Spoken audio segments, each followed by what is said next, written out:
Tapi di chapter 1 ini, musuhnya malah monster gede gitu.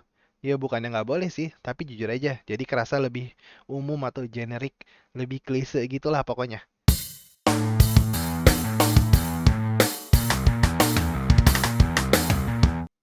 Oke, jadi cerita ini settingnya di distrik yang namanya distrik Gokuraku. Penghuni wilayah itu ada manusia dan makhluk supernatural, kayak Beastman, makhluk hybrid manusia dan binatang. Selain itu masih banyak makhluk supernatural lainnya. Tao dan Alma yang tinggal di wilayah itu, mereka bekerja sebagai pemecah masalah. Suatu ketika di daerah situ ada banyak kejadian orang hilang. Ada satu orang anak namanya Luka yang kesana kemari bikin poster orang hilang karena temannya juga sedang hilang. Sampai akhirnya si Luka ini ditawarin bantuan sama Tao dan Alma untuk nyari temennya yang hilang. Luka awalnya mikir kalau si Tao dan Alma itu mencurigakan, jadi bantuannya nggak diterima sama si Luka. Akhirnya Luka lanjut nyari lagi temennya yang hilang itu. Sampai akhirnya temannya ketemu. Nama temannya itu Yuki. Tapi di situ si Yuki keadaannya sudah lesuh. Dan bener aja di belakangnya Yuki itu ada monster. Kalau di cerita ini disebutnya Maga. Kalau arti harfiah dalam bahasa Inggrisnya itu berarti calamity. Berarti kalau bahasa Indonesianya itu bencana. Maga itu nyerang Yuki dan kemudian luka. Tapi pas itu Alma sama Tao datang dan mereka berdua nolongin Yuki dan Luka. Di situ si Tao bilang ke Luka kalau kerjaan pemecah masalah itu sebenarnya ngebunuh-bunuhin monster Maga ini. Dan Alma juga ternyata bukan sepenuhnya manusia. Dia terlahir dari manusia dan demon. Jadi kata Tao, Alma ini setengah Maga. Si Alma bisa munculin pedang dari dadanya. Si Alma pun ngebunuh Maga itu. Habis berantemnya selesai, si Luka ngucapin terima kasih ke Tao dan Alma. Selang beberapa hari, si Luka ke kantor pemecah masalah dan dia ngebuatin papan nama buat kantor pemecah masalah itu. Nah, jadi mungkin ke depannya Goku Rakugai ini nyeritain Tao dan Alma yang dapat masalah yang beda-beda tapi tetap berurusan sama Maga. Sekarang komik ini baru ada 2 chapter dan gua akan kasih impresi gua setelah baca 2 chapter itu.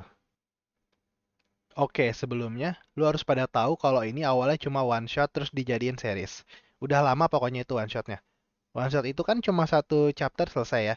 Dan yang bikin gua baca series ini itu karena pas baca one shotnya gua ngerasa seru. Jadi bisa dibilang gua termasuk orang yang ikut nge-hype nungguin seriesnya terbit. Tapi, jujur aja, gua agak kecewa pas baca seriesnya. Sebenarnya gua nggak mau ngebanding-bandingin ya. Tapi karena menurut gua chapter satu ini kualitasnya di bawah one shotnya, jadinya otak gua tuh kayak otomatis ngebanding-bandingin chapter satu ini sama one shotnya. Oke, langsung aja nih ke permasalahan intinya. Jadi di daerah Gokuraku ini kan manusia dan makhluk supernatural hidup berdampingan. Dan Gokuraku ini gue yakin terinspirasi dari Kabukicho, wilayah yang beneran ada di kota Shinjuku, Jepang.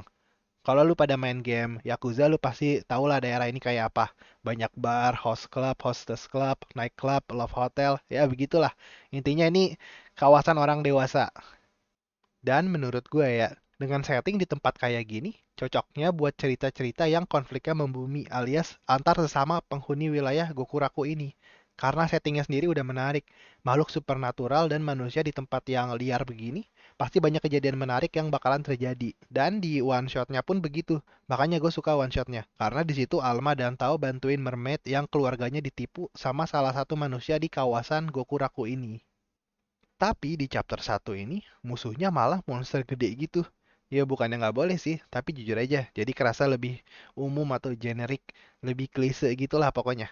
Sebenarnya bukan jelek juga sih, soalnya pas gue baca chapter 2 emang ceritanya masih menarik buat diikutin, karena di situ juga mulai dikasih detail-detail tentang maga. Tapi mungkin karena one shotnya lebih membumi ya, gue jadinya ngarepin sesuatu yang membumi juga di seriesnya. Gue sadar ini masih chapter awal-awal, dan mungkin kedepannya bisa banyak berubah. Tapi kalau ada satu hal yang gue harapin tentu aja harapan gue itu, biar ke depannya permasalahan yang muncul itu, permasalahan yang terjadi di lingkungan sekitar Alma dan Tao. Dan diselesaikannya bukan dengan cara lawan monster gede.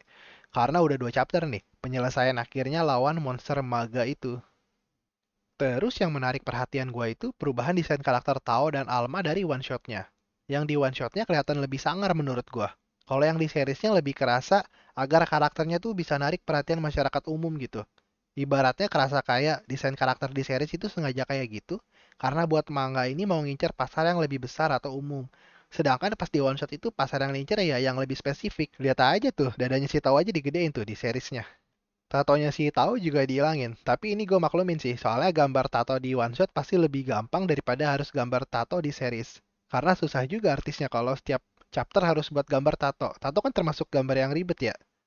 Tapi dari ngelihat dua chapter aja, gue yakin sih ini autor sekaligus artisnya, si Sano Yuto, pasti bisa buat desain karakter yang menarik.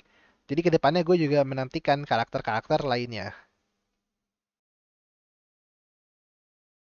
Gue baca manga ini secara digital di situs Mangadex. Untuk one shotnya ada bahasa Inggris dan Indonesia. Tapi untuk seriesnya pas sekarang gue buat video ini, cuma tersedia bahasa Inggris. Segitu aja dari gue untuk first read komik Goku Rakugai. Terima kasih udah mau nonton. Kalau kalian suka bisa di like dan subscribe channel ini. Kalau kalian gak suka boleh di dislike. Terserah kalian aja pokoknya. Sampai jumpa di video berikutnya. Bye bye.